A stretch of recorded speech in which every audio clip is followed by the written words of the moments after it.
It's Run for Your Life, sponsored by coronavirus. I was meant to be running Brighton Marathon in 4 weeks' time, but due to coronavirus, COVID-19, whatever you want to call it, the pandemic, social world exploding, it's been postponed. And initially I have to say I was a bit bummed by that, because I was looking forward to my first marathon. I told everyone about it, I've been doing the training, and it was a bit of a will they won't they situation, and in the end everything's got postponed. And obviously in hindsight you realise that it was kind of inevitable, but obviously we didn't know that the world was going to go this way that it has at the moment. So I have to accept that, you know, movement's been kind of closed off, people are in self-isolation, so of course there's no way you'd be able to do a marathon, a large event where they have, I don't know, well, quite a few thousand people taking part. In my case, in Brighton, I think they have about 17,000 maybe, and obviously London has about 40,000, so that's a lot of people, it's a lot of spectators, and yeah, all those people in one place, you're kind of asking for trouble a little bit. But I've got more reasons, and I'm probably a little bit selfish on this, but I'm knackered. Today is Thursday, and so like a week and a half ago, I had the Lid 20-mile race. So that's my longest run ever, and I went into the race in not great condition actually. I had a cold. I kind of felt, yeah, not great, and actually within minutes of running, my shins were aching, and my knees started playing up.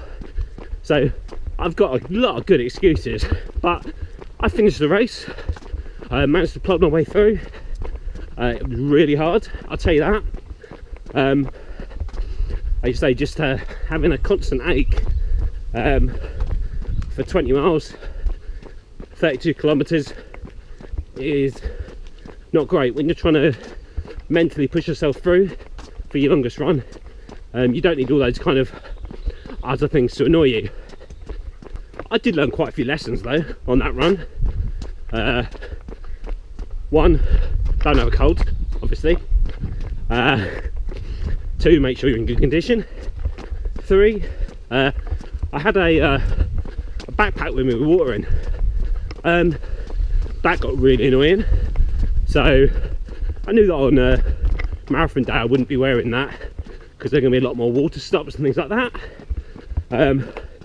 But I took it for this one, and yeah man, that was so annoying.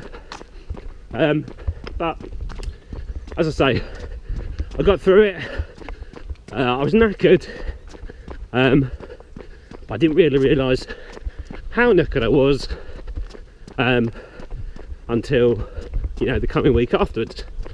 So for most people like myself, a 20-mile run is quite a challenge, but in fairness, I felt confident.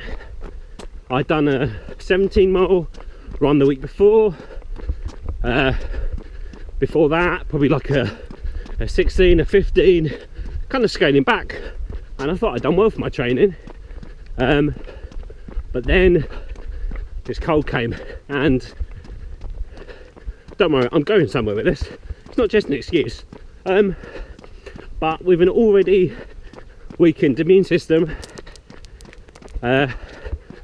running that far just knocked me out, and I felt crap afterwards. Didn't feel like running.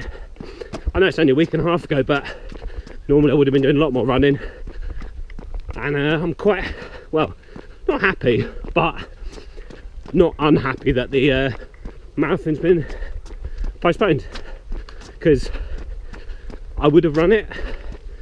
I would have slogged my way through because I was already committed to it, but I know that after doing that 20, I definitely wasn't in the right place. I've been reading a fair bit about running and exercise and immune systems and coronavirus, and certain professionals have been saying not to run more than an hour and a half, because after that time you will kind of fatigue and leave yourself open to all those nasties that want to come and get you. Obviously it's different case by case with different people, but I kind of look to the marathons, London, Brighton, all those ones. Yes, there are elite athletes. Yeah, there's people that can do a marathon a day if they really wanted to, but there's also a huge amount of people like me who are, you know, amateurs who have never run that distance before in their lives, and who would, one, struggle maybe to complete the race, especially after doing all that training, so there's extra strain on medical facilities and things like that. But two, if they did finish it, their immune systems, my immune system, would have probably taken a fair old knock. And again, that's not what you want in this current climate of viruses, self-isolation, and hand washing, lots of hand washing. So I think probably, well, most definitely, if it'd gone ahead, escape all that stuff about the, you know, thousands of people watching, getting in close together, coughing, sneezing, touching, whatever it is,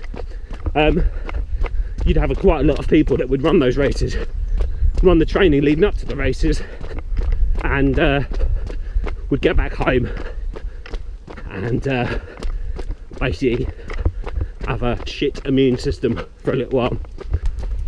We got the news that the marathon was, well, something was going to happen.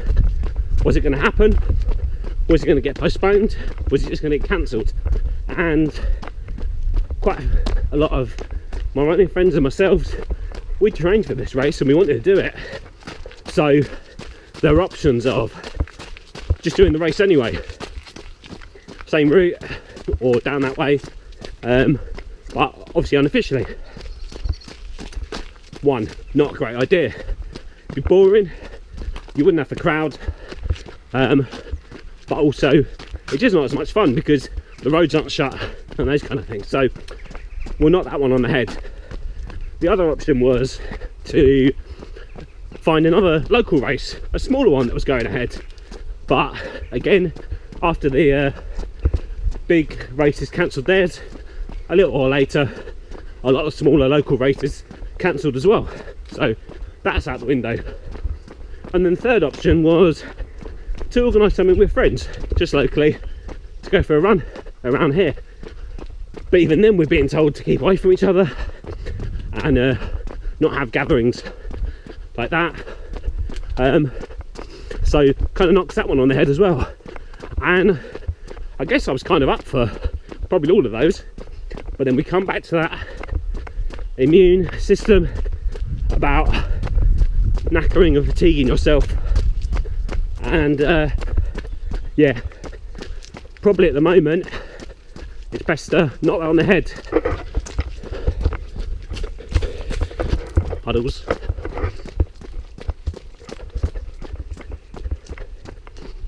So yes, I'm knackered. I'm starting to creep out, get a few short runs in, and I've brought a camera along with me as well because it's a really good excuse to go a bit slower, and I'm chatting away, a nice little distraction. But I think over the next couple of months I'm just gonna take it a little bit easier, reduce the mileage.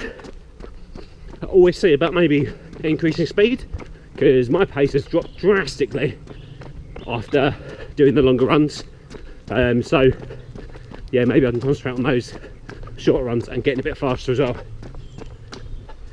In conclusion, look after yourselves, wash those hands, don't cough in people's faces, don't get sweaty and cuddle people, but also don't feel the need to push yourself to the limits. We're in kind of exceptional times, and no one knows really what's going on, and hey, there's not enough pasta around to do carb loading, so maybe calm it down, take a few shorter runs, some slower runs, and just enjoy being outside. It's not worth it doing too much, and hopefully come summer it'll be a little bit more relaxed. Man, I feel knackered running.